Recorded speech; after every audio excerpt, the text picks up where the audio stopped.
What are you going to do after you finish high school? I'm going to join a circus. I'm fascinated by circus life. You're kidding. No, I'm serious. I'm taking a course in entertainment.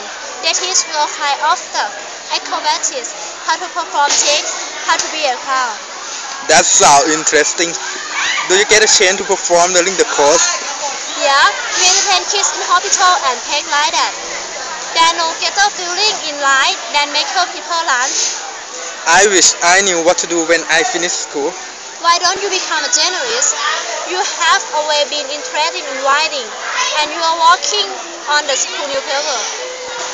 I'd rather help people and do something that makes a difference. In fact, I was reading an article recently about this volunteer doctor who traveled to area of conflict to help save lives. You could also help people by writing articles in the press and making that problem known to the world. Well, yes, that too.